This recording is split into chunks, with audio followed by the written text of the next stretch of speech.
साहेब काय करायचं, पोटाचं बघायचं का पोरांचं बघायचं? तुमचं बघा, जर कुणी तुमचे नातेवाईक असतील गावामध्ये तर त्यांच्याकडे जर होत असेल तर हे करा, आता मग त्यांना जर घेऊन जात असाल तर संधी नातेवाईक पाहुणे संधी तोडायला. मग काय करा, ज्या ठिकाणी तुम्ही जिथल्या कारखान्यावर जाणार आहेत त्या ठिकाणी साखर शाळा म्हणून आपल्या राज्य शासनाने सुविधा केली आहे. साखर शाळा साखर होती, ज्या ठिकाणी तुम्ही काम करताय कारखान्याच्या ते जे काही कामगार आहेत तुमच्यासाठी तुमची मुलं कुठं शिकणार, 3-4 महिने त्यांची शाळा.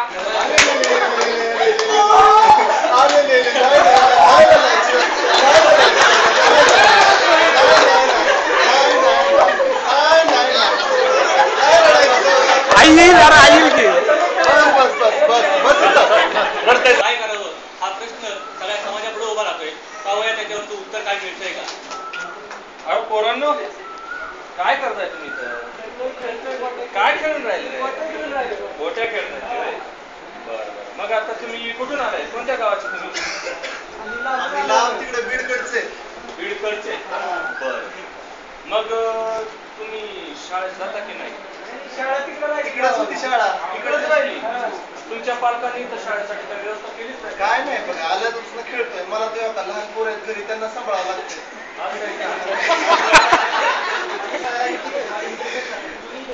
तुम्ही घरीच राहता. बरं, तुम्ही असं करा, संध्याकाळी तुमचे पालक घरी येतील की नाही तर कामं करून. कामं केल्यानंतर आपल्या गावाचा मेन चौक आहे बरोबर, त्या चौकात तुमच्या पालकांना बोलवा, मला त्यांना काहीतरी सांगायचं. ठीक आहे, वस्तीवर राहतो तिकडं. मग चौकात बोलवा. मास्तरांनी बोलवलं मला सांग.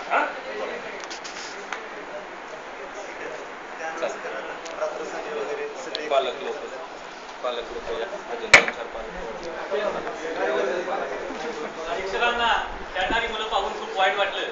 त्यांना वाटलं की ही मुलं शिकली पाहिजे, शाळेत गेली पाहिजे, आणि म्हणून त्यांनी प्रबोधनाचा वेढा उचललाय. त्यांनी सर्व मुलांना आपल्या पालकांना घेऊन गावातील चौकात संध्याकाळी मीटिंगसाठी बोलवलं आहे. आता पाहूया गुरुजी त्यांचं कशा प्रकारे प्रबोधन करतायत. राम राम मंडळी. बरं वाटलं मला तुम्ही इथं या ठिकाणी आला. एवढं सकाळपासून तुम्ही ऊसतोडणीला गेले असणार, थकले असणार. माफ करा, तुम्हाला मी बोलवलं या ठिकाणी, परंतु मला तुमच्या मुलांबद्दल एक समस्या जाणवली. त्या समस्येवर चर्चा करायला मी तुम्हाला या ठिकाणी बोलवलं. तुमच्या नाही असू दे. बरं, काय माहिती का तुम्हाला, माहिती तुमची मुलं तुमच्या पाठीमागं काय करतात? माहिती का, तुमच्या मुलांना ते साखर शाळेत पाठवा, जेणेकरून तुमची मुलं शिक्षणापासून वंचित राहणार नाही. काहीच लागत नाही, तुम्ही फक्त त्यांना शाळेत बसवा. कसं तुम्ही जातात तोडणीला आणि ते मुलं कुठेही फिरत राहतात, याच्याने त्याच्या मुलांमध्ये काय करायला गोट्याही खेळू आपण. गोट्याही खेळू, ठीक आहे, थोड्या वेळाने खेळू आपण. अगोदर काहीतरी शिकून घेऊया. एक गाणं म्हणूया आपण. हे गाणं ठीक आहे.